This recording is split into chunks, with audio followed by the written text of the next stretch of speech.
Mithila recording studio Bihar Sharif.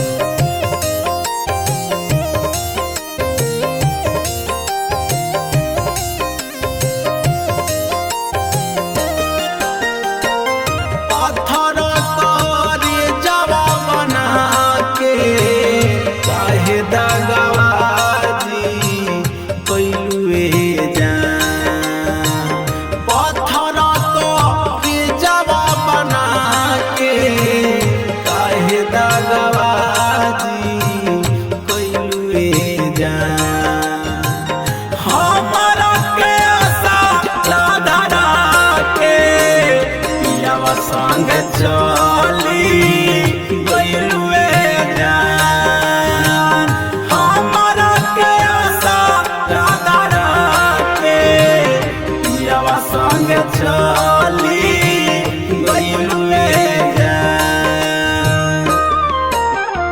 मैंने तुमको चाहा, तुमसे प्यार किया, ना सोचा ना समझा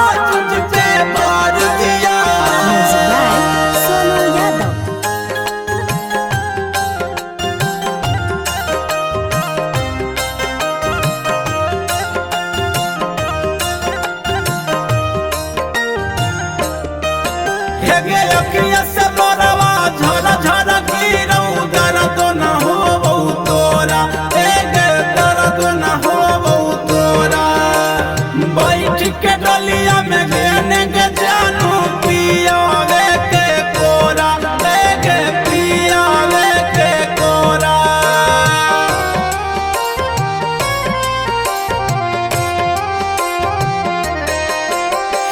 अखिया से लोरवा झरा झरा गिरऊ दर्द न हो तोरा, एक दर्द न हो तोरा। बैठ के डलिया में जाइने के जानू पियावे के कोरा, एक पियावे के कोरा। भागिया में अगिया लगा के काहे छोड़ी चली गइलुए जान हमारा के आशा राधा के काहे छोड़ी चली गइलुए जान हमारा के आशा राधा के पियावा संग चली गइलुए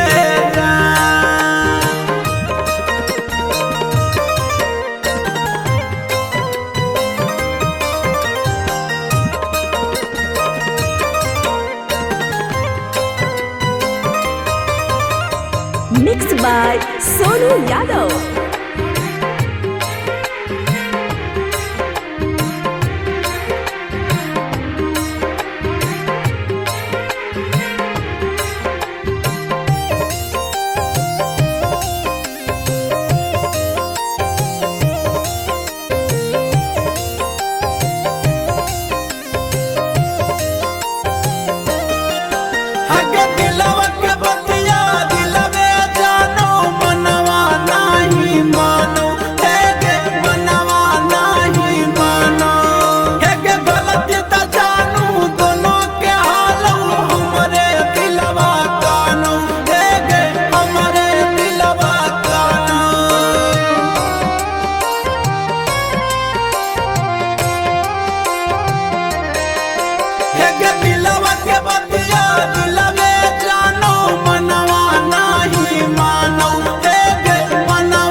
छोड़ी चली गइलुए